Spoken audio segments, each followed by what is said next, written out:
Hello everyone, it's me JB from Unique Tutorials. Today in this video I'll show you best free offline search engine to instantly search any files and folders present in Windows PC. So without further more delay, let's begin. So firstly, just open any web browser and in the Google search for one application name as Everything, and on the first list you will see its official website. Just click on it. Now at the bottom you will see here tons of download options, so you can download either the installer version or you can get the portable or you can get the light installer version also. So download which Windows operating system you're using, whether you are using a 32-bit or you are using a 64-bit.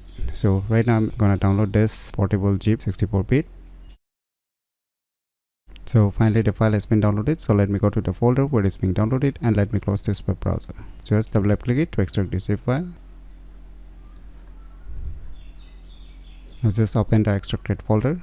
Now here you will see the first application is the Everything. Just double click on it. Now just select as run as administrator and click on OK. Now type the name of any files or folders on the search box. So let me type name Unique Tutorials. So now you can see here it instantly shows up all the respective files and folders having this respective name as Unique Tutorials. So you can see here Unique Tutorials, and some files also it's showing up having a name with Unique Tutorials. So it will just show the exact files or folders having the respective name that we have searched for. So you can see here, so it instantly shows up everything here. So in my opinion, it's one of the best free offline search engine to instantly search any files and folders present in Windows PC very easily. So if you never known about this very useful application, then you should definitely give it a try. So if you find this video tutorial useful, please click on the thumbs like button, and if you're new to our channel, click on that subscribe button, and lastly, thanks for watching.